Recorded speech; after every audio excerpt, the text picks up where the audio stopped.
ability to have that disciplined schedule to cut things off. What time are you going to bed if you're getting up at 3 a.m.? So I go to bed at 9 p.m. Mm-hmm. 9 p.m. I've learned that for me, between 5 or 6 hours, I function very well. Talking about your workout and your bodybuilding success, I mean, you have had tremendous success within bodybuilding. Are you still working towards any championships, or is that past you now? And how was it chasing some of those championship titles? Yeah, so it was awesome, man. For me, bodybuilding taught me so much discipline. It taught me so much about myself. Taught me the best skill that you need to be successful, and that's delayed gratification.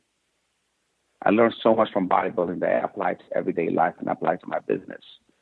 But I retired from bodybuilding when I was 32 years old to start a family, because bodybuilding is a very selfish sport. It's all about when you train, when you eat, how much you sleep, and, when you pose, when you tan, when you meal prep, when you go, buy food. So I knew that I didn't want my children to experience that, and I want to be a present dad. So I retired from bodybuilding, and these days, I concentrate on just being healthy. The biggest bicep or the biggest arms is no longer, a goal that I have. The goal that I have right now is to be able to run around with my children, be able to have fun with my children, and be functional, and be able to be an active dad in their life.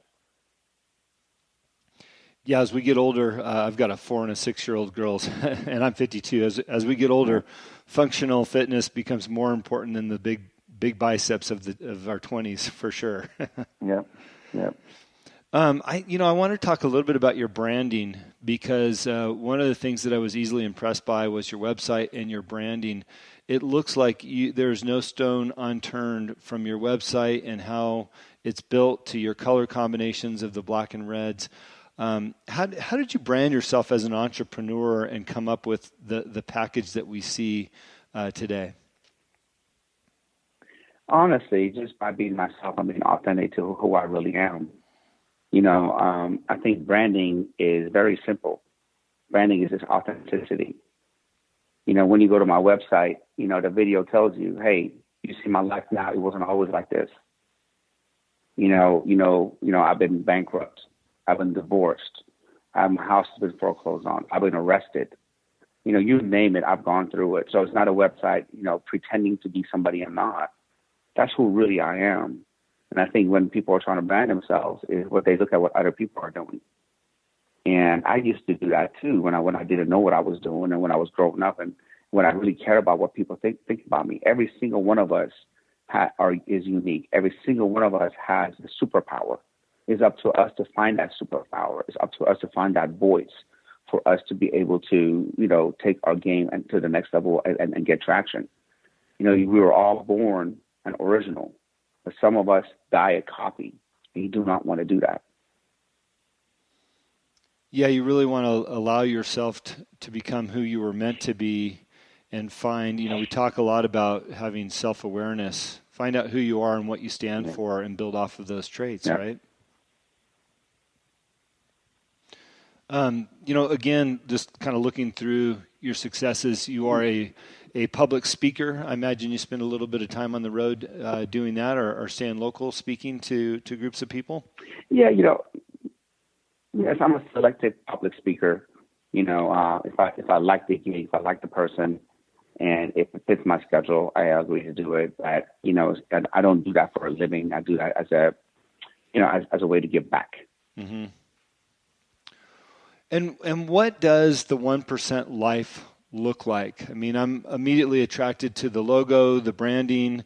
You've got some great retail gear on there, the 1% hat. But what does that life look like for people on the outside that are interested?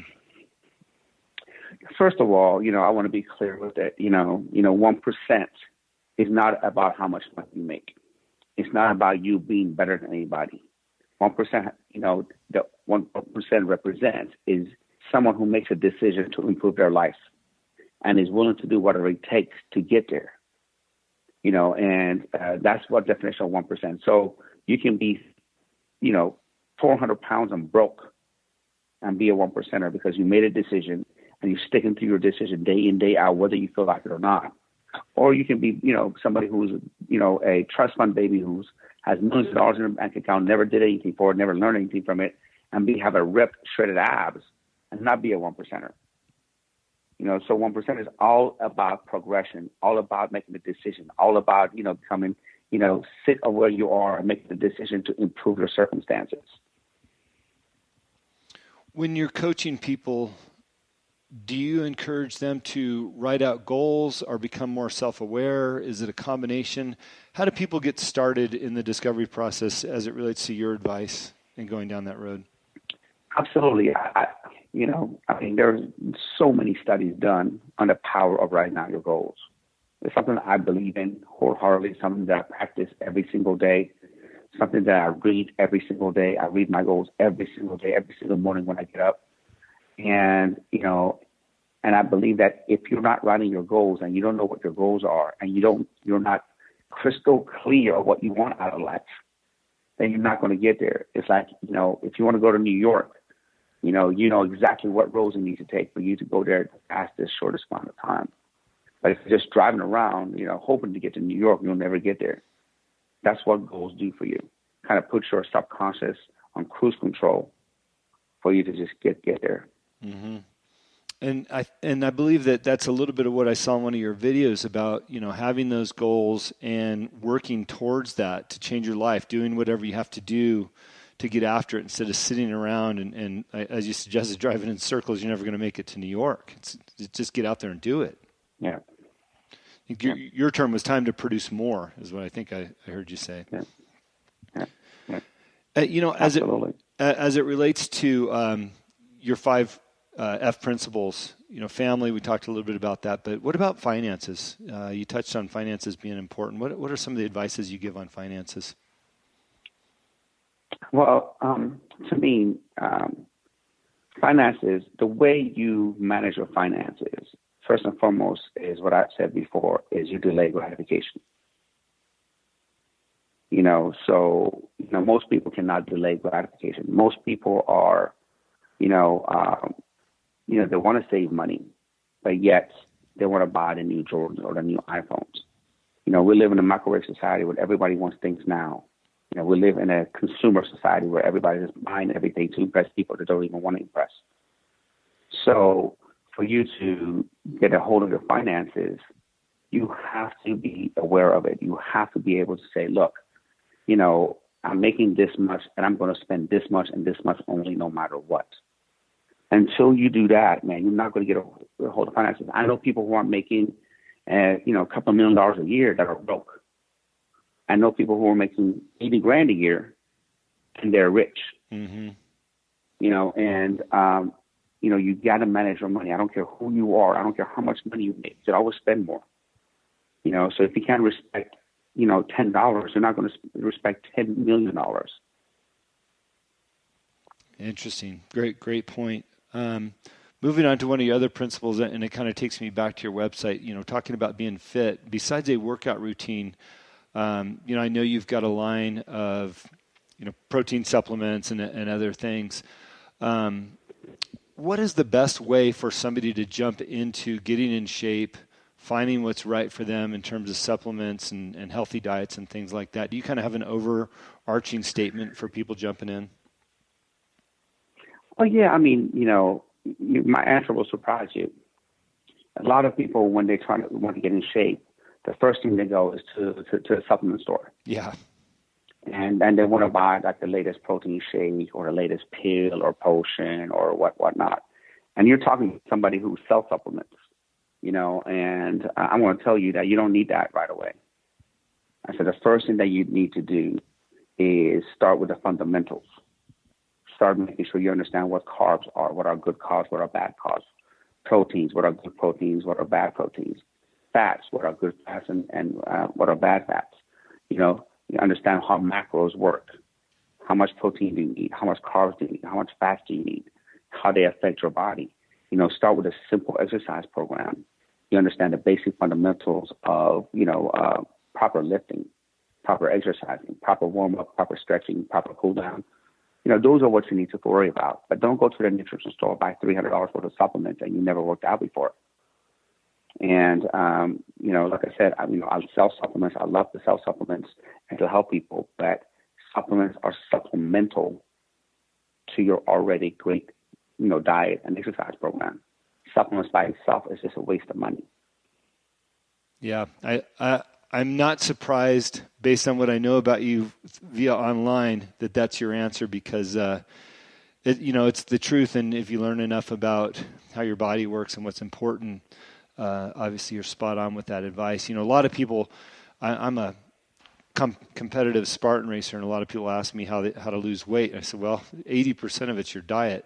Let's focus on that first, because most people don't realize how much they're eating, or, you know, like you said, not understanding the dynamics of the food that they're eating as well. Okay. Yeah. Yeah. Well, listen, I really appreciate you spending some time telling us your story and some background and having a chance to learn a little bit more about you. Where are your gyms located at? And for the most part, are they across the country? I think you said they're international as well. Yeah, you know, we have a few in Mexico right now, and we're working on a few in Europe and South America as well. Okay. Best place to find out more about you is what? The 1%life.com at your website?